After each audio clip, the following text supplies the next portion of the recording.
Bismillahirrahmanirrahim. Assalamualaikum warahmatullahi wabarakatuh. Perkenalkan, nama saya Ade Lesmana dari Prodi Teknik Pertanian Indralaya Angkatan 2020. Di sini saya akan mempresentasikan ujian tengah semester berupa tugas menganalisis tugas akhir Prodi Teknik Pertanian. Mungkin langsung saja akan saya mulai. Saya Ade Lesmana dengan NIM 050128202545. Itu pertama. Pertama skripsi pertama itu ada dengan judul pengaruh konsentrasi natural dye tumbuhan bungur atau Lagerstromis speciosa terhadap kinerja dye sensitized solar cell atau DSSC dengan yang ditulis oleh Kak Gusniar Pauline Aryani. Pada skripsi ini variabel yang digunakan yaitu kinerja DSSC atau dye sensitized solar cell, nilai konsentrasi dye, dan juga tumbuhan bungur. Yang kedua itu ada variabel terikat. Variabel penelitian ini terbagi lagi menjadi variabel terikat dan juga variabel bebas. Untuk variabel terikat itu ada panel surya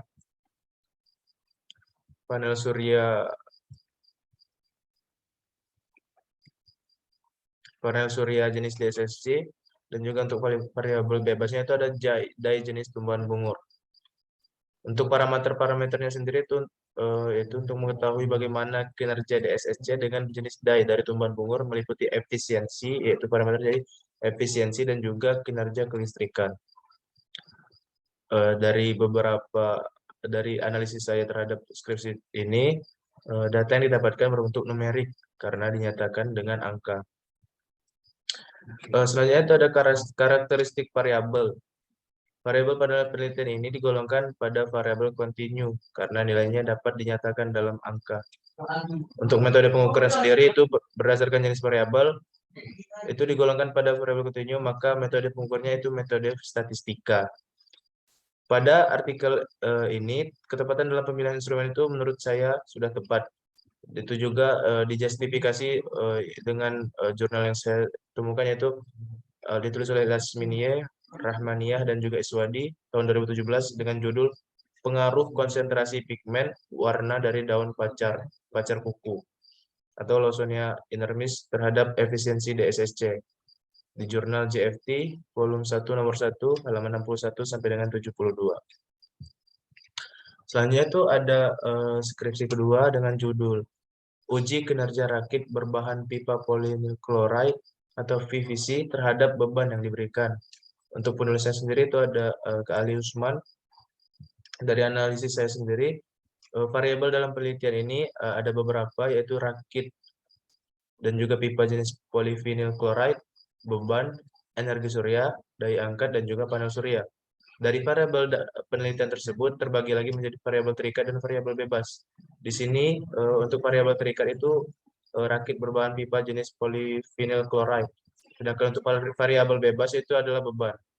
Parameter-parameter yang diteliti dalam skripsi ini itu ada parameter utama, yaitu perhitungan luas penampang rakit, perhitungan volume pipa, perhitungan analisis gaya apung, dan juga perhitungan beban rencana. Selain parameter utama tadi, terdapat juga parameter pendukung, yaitu kecepatan aliran air, kecepatan angin, dan juga kecepatan rakit. Untuk tugas akhir ini, menurut saya pribadi itu data yang didapatkan itu berbentuk numerik juga, karena datanya dapat dinyatakan dalam bentuk angka. Selanjutnya itu ada karakteristik variabel. Karakteristik variabel pada tugas akhir ini, variabel pada penelitian ini digolongkan pada variabel kontinu karena nilainya dapat dinyatakan dalam angka. Metode pengukuran pada skripsi ini yaitu digolongkan pada variabel kontinu, yaitu metode statistika. Pada artikel ini, ketepatan dalam pemilihan instrumen pengukuran sudah tepat.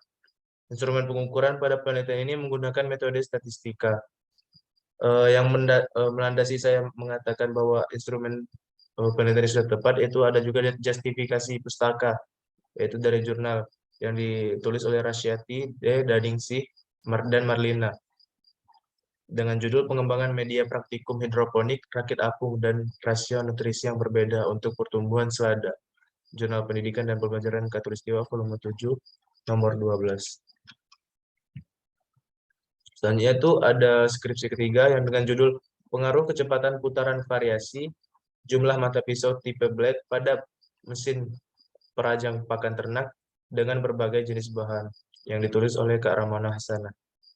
Pada skripsi ini ada beberapa variabel, yaitu ada kecepatan putaran, variasi jumlah mata pisau, dan hijauan pakan.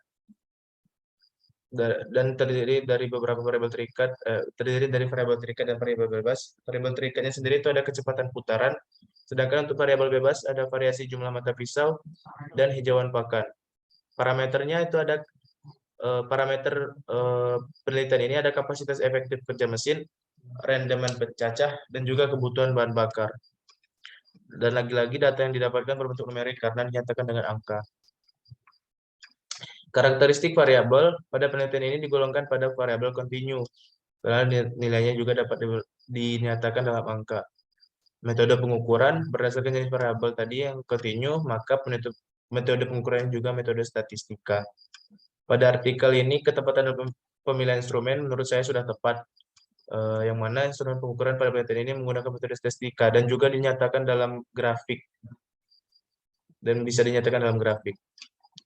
Dan landasan pustaka yang mendukung bahwa instrumen ini sudah tepat itu adalah jurnal Rancang Bangun Mesin Perajang Pelepas Sawit untuk Pakan Ternak yang ditulis oleh Leni D. Bahar dan juga Selvianti tahun 2018 dalam Jurnal Teknik Mesin.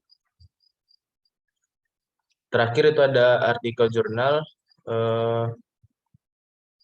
dengan judul Kajian Pengeringan Biji Kakao Hasil Panen Akhir Musim di Gunung Kidul, Yogyakarta, dengan penulis ada Nurdiana Cahyaningrum, Anissa Safitri, Mahargono, Kobasih, Muhammad Fajri, dan Tri Marwati. Untuk variabel penelitian pada jurnal ini ada kadar air, suhu lingkungan, dan kelembaban udara. Untuk variabel terikatnya itu ada kadar air, variabel bebasnya ada suhu lingkungan, dan juga kelembaban udara. Parameternya itu ada persentase kadar air, lama waktu pengeringan, dan juga lama pengeringan. Data yang didapatkan berbentuk numerik karena dinyatakan dalam angka. Karakteristik variabel sendiri itu karakteristik variabel sendiri ini digolongkan pada variabel kontinu karena nilainya dapat dinyatakan dalam angka juga. Metode pengukuran juga lagi-lagi ini dalam metode statistika. Untuk artikel ini, ketepatan dalam pemilihan instrumen pengukuran sudah tepat menurut saya, yang mana instrumen pengukuran pada penelitian ini menggunakan metode statistika, yang mana penjelasan hasil digambarkan dalam bentuk grafik, jadi mudah untuk dimengerti. Hanya pustaka yang melandasi saya menyatakan bahwa instrumen yang digunakan sudah tepat itu ada jurnal efektivitas pengeringan biji kopi menggunakan oven pengering terkontrol, karya Silaban, Panjaitan, dan Pakpahan tahun 2020. Dalam lembaga pengabdian kepada masyarakat Universitas Negeri Medan. Baik, mungkin itu saja untuk ujian tengah semester metode ilmiah yang sudah saya lakukan. Lebih dan kurang mohon maaf. Kepada Allah mohon ampun. Saya akhiri. Wassalamualaikum warahmatullahi wabarakatuh.